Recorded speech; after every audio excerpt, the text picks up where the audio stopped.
So you're hiding $300,000. I could have used that money to buy a house someday. But Arabella, my mother-in-law, beat me to it, buying the house without even telling me.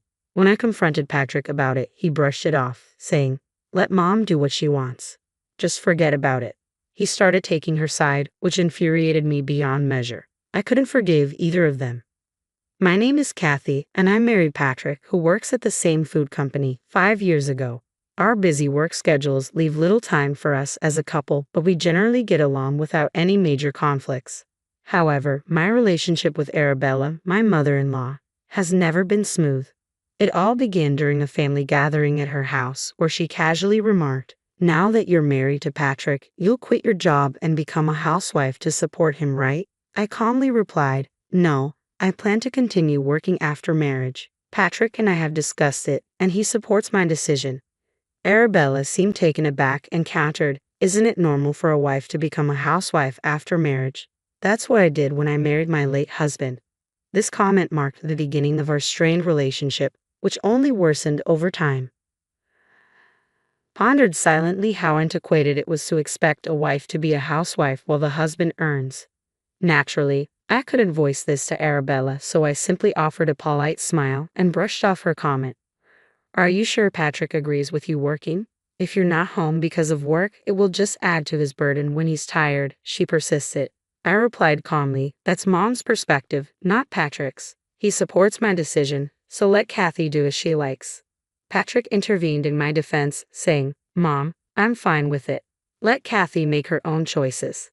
After that, Arabella ceased her snide remarks, and we soon departed from her house. "Thank you for stepping in back there. If you hadn't," Arabella might have continued. I expressed my gratitude. Patrick replied reassuringly, "Mom has raised me alone since Dad passed away. She's probably just concerned. Don't take it too hard." His defense and understanding touched me deeply. I felt fortunate to be married to such a caring person. As we headed back to our condominium, I secretly felt a sense of contentment. Though we had been living together for 5 years, Patrick surprised me one day by suggesting Arabella move in with us. Hey, considering how busy we both are with work, I thought maybe Mom could live with us in the condo. I hesitated, replying honestly, I'm not sure about that idea." Patrick immediately understood, saying, "I see. Sorry for bringing it up so suddenly. Forget I mentioned it." I absolutely couldn't agree to the idea of suddenly living together. Thankfully, Patrick acquiesced easily, and I felt relieved that we wouldn't be sharing our space with Arabella. About a week after Patrick had brought up the idea, I had a particularly hectic day at work and didn't return to our condominium until after 9 p.m. "I'm so tired. Maybe I should whip up something for dinner," I muttered to myself as I reached for the doorknob, only to find it already unlocked. Patrick must have gotten home earlier than usual today. Normally, he texts me when leaving work, but it seemed he'd forgotten this time. Without much thought, I entered the apartment. "Whoa, what a day. Oh, you're back," a voice greeted me unexpectedly. "Huh? Arabella, you're here? Where's Patrick?" I asked, bewildered. "Patrick hasn't returned yet. He gave me a spare key, so I let myself in," she explained casually. "A spare key? I had no idea," I stammered, taken aback by her sudden presence, unable to conceal my surprise. "Stop standing there. Can you make dinner? I've been waiting for you to get home," Arabella demanded as soon as I entered. "Ha, Arabella, haven't you eaten dinner yet?" I asked, surprised. "No, I haven't. It's quite audacious to barge into someone's home and expect dinner," I thought to myself, but couldn't bring myself to rudely send her away. "Ah, I see. Okay, I'll make something simple. Is that okay?" "Just a moment. Are some groceries missing? Did I use that much?" I wondered aloud, noticing the fridge seemed emptier than yesterday. "Anything simple will do. Just hurry up, dear. I'm famished," Arabella insisted. "Please wait a moment. I'll whip something up quickly," I replied, rushing to prepare dinner for her. "Thank you. Let's see how it tastes," Arabella commented after tasting the soup I had made. "What is this? It's terrible." "Ha! What did she just say? Did she really call my soup terrible?" I thought in disbelief. "I said it's terrible. Did you not hear me?" Arabella repeated sharply. "I heard you. It wasn't a misunderstanding," I responded firmly, trying to keep my composure. "You're always so busy with work. That's why you can only manage to cook this kind of meal. You should quit your job and become a proper housewife," Arabella continued, her resentment clear. but Patrick always tells me he loves my cooking. Perhaps he's just trying to please you. Can't you see that? I retorted, feeling frustrated by her persistent criticism. Arabella continued to make snide remarks for about an hour, expressing her disapproval of my decision to work after marriage. I'll be dropping by occasionally. Make sure you keep the house in order, she concluded before finally leaving. After venting her frustrations, Arabella left my home seemingly relieved. 30 minutes later, Patrick arrived. Hey, did you give Arabella a spare key? I asked. Yeah, I did, Patrick confirmed. Why? I questioned, feeling exasperated. She showed up out of nowhere today, complained about the food I made for her, and then left. It's all right. These things happen, Patrick replied calmly. What kind of response is that? She comes unannounced. It's ridiculous, I retorted. I don't know what else to say. Maybe it was a mistake giving her the key, Patrick admitted. Exactly, and now I'm supposed to tolerate her criticism about the meal I prepared? I exclaimed. This all happened because you gave her that spare key. My words seemed to strike a nerve with Patrick, who suddenly grew angry. Maybe you should have just agreed to have Mom live with us. I'm tired. I'm going to bed. I don't need dinner, he snapped. Am I to blame? Wasn't it you who agreed it was a bad idea? I shot back, feeling hurt by Patrick's unexpected reaction. The following day, and every day after that, Arabella continued to visit our home, criticizing everything from cleanliness to laundry. Enduring her daily complaints might have been bearable on its own. However, a week into Arabella's frequent visits, I noticed something odd. The groceries are disappearing again, and the detergent I had stocked up on is gone too, I remarked, puzzled by the sudden disappearance of household items. Our condominium and Arabella's place were just a 10-minute walk apart. It seemed strange that groceries and everyday essentials were disappearing daily. Reluctantly, I began to suspect Arabella might be sneaking in and taking them. Arabella, have you been taking things from our house? I finally mustered the courage to ask one day when she came over. I hoped it was all a misunderstanding, but her response dashed that hope. Oh, so you found out, Arabella admitted nonchalantly. You can't just take things without asking. These are household supplies and food, I protested. What's the harm? It's my son's house, after all. It's wasteful to let food spoil, especially since you're hardly ever home because of work, she justified, unapologetic. I was taken aback by her audacity. While I understood this was also Patrick's home, her actions felt intrusive and disrespectful. Oh, by the way, I found out about your $300,000 in savings, Arabella continued casually. What? What are you talking about? I have no idea, I exclaimed, shocked by her revelation. You found it on my banking card. I saw the amount when I checked it. You can withdraw money with just the card, right? She asked, as if it was a perfectly reasonable thing to do. Do you know the PIN? You had it written on a note stuck to your banking card, remember? Arabella remarked casually. I messed up. I never thought anyone would look at my banking card, so I was careless, I admitted, feeling shocked and betrayed. That's right, I found the note with the PIN on it, Arabella confirmed, almost amused. I've been wanting to live in a nicer house. This worked out perfectly, she added with a laugh before leaving my house. I couldn't forgive what had happened, Arabella using my money like that to buy a house without my permission. When I confronted Patrick about it, his response was dismissive. Just let Mom do what she wants. Forget about the $300,000, he said casually, as if it were inconsequential that such a large sum had been taken without consent. This mother and son duo are unbelievable, I fumed. At that moment, any remaining affection I had for Patrick evaporated. Feeling deeply betrayed and taken advantage of, I decided it was time to take revenge on both of them. The next day, I invited Arabella over again to confirm if she had indeed used my money to buy a house.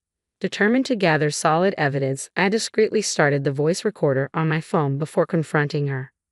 Yesterday, you mentioned using $300,000 from my banking card to buy a new house. Is that true? I asked directly. Yes, it's true. I've already paid the down payment, and construction has begun. With your banking card, it's essentially mine, Arabella admitted without hesitation. But having the banking card doesn't mean anything.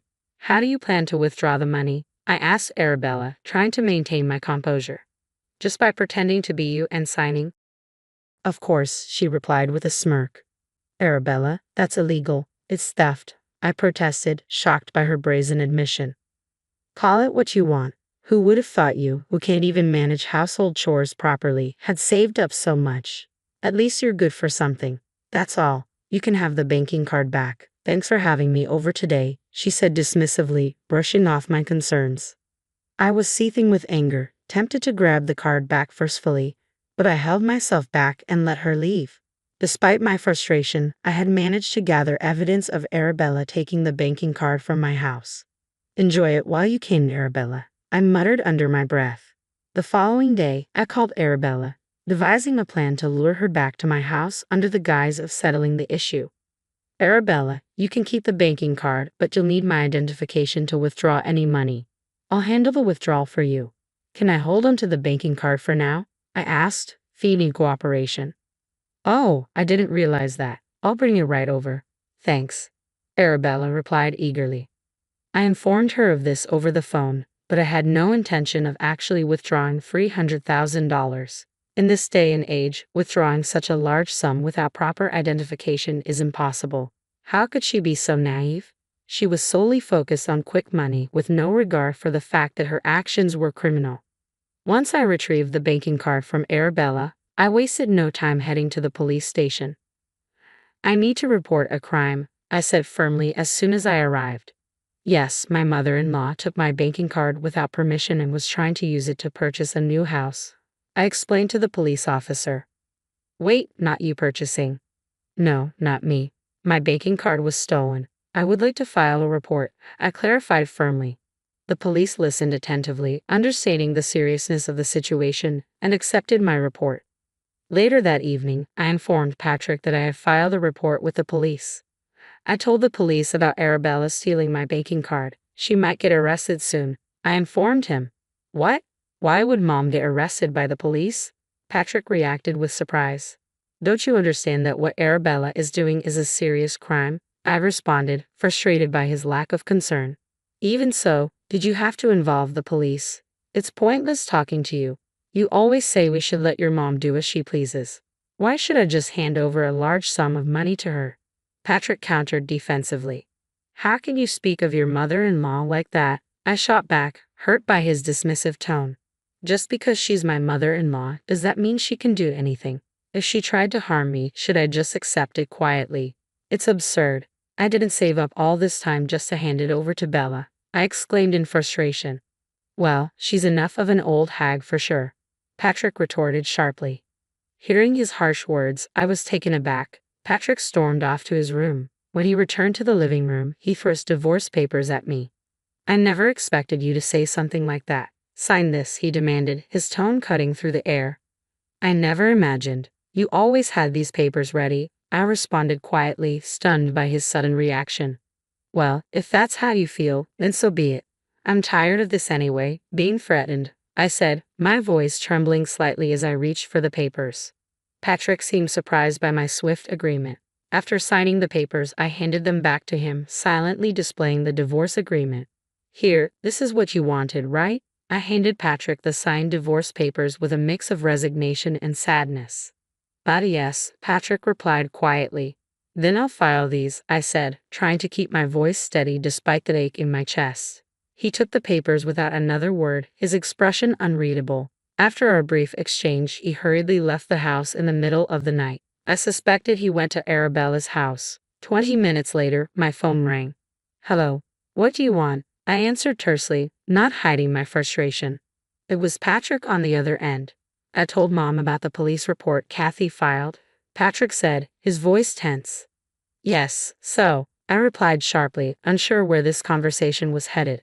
Can you withdraw the report, please? Patrick requested, his tone pleading. What? No way. There's no chance I'm withdrawing it, I exclaimed firmly, resolute in my decision. Regretting it now, fake remorse doesn't change anything.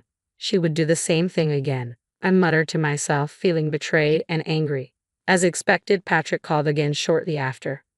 What now? I don't have anything else to say to you, and I was just about to go to bed, I said wearily, tired of the drama. I'm sorry. I didn't mean any harm, the voice on the other end said softly.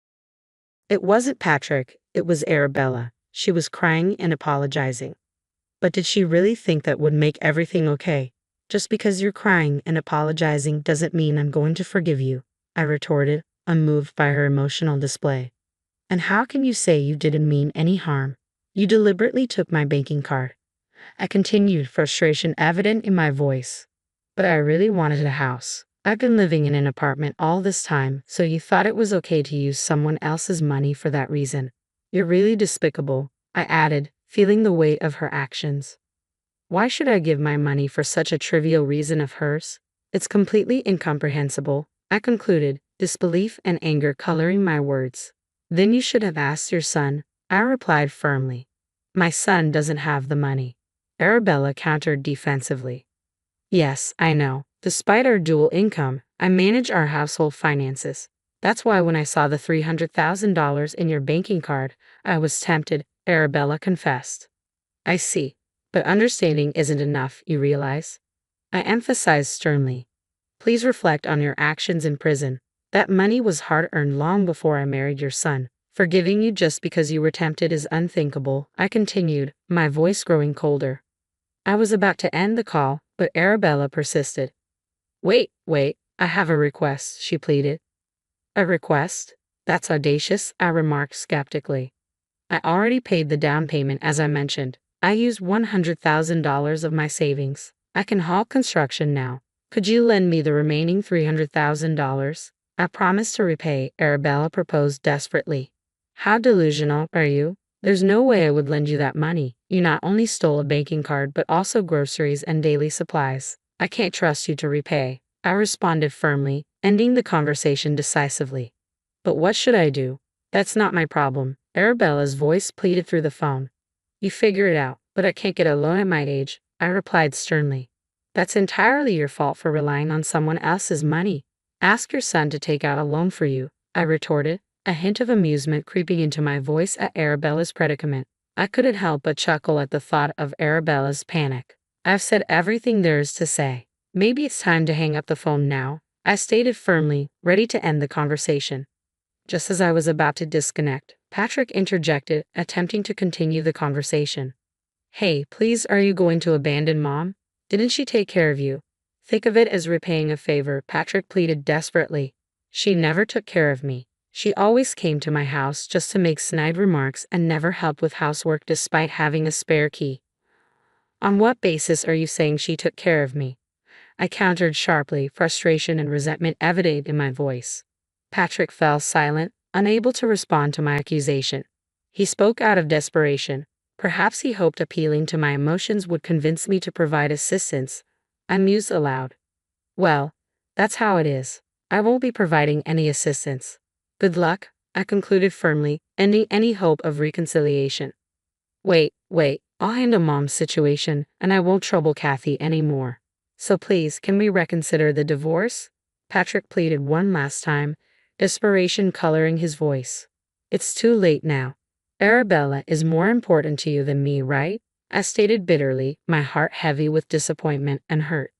I'm truly sorry. I'll value you, Kathy, more from now on. You don't need to bother about me anymore. We'll be strangers by tomorrow, Patrick's voice pleaded through the phone. Enjoy your life with your beloved Arabella, I replied calmly before hanging up. Concerned he might call again, I turned off my mobile and went to bed. Patrick didn't return home that night. They were likely consoling each other. The next morning, I took a day off work to file the divorce papers. Patrick and I were now strangers. Arabella's fate was no longer my concern.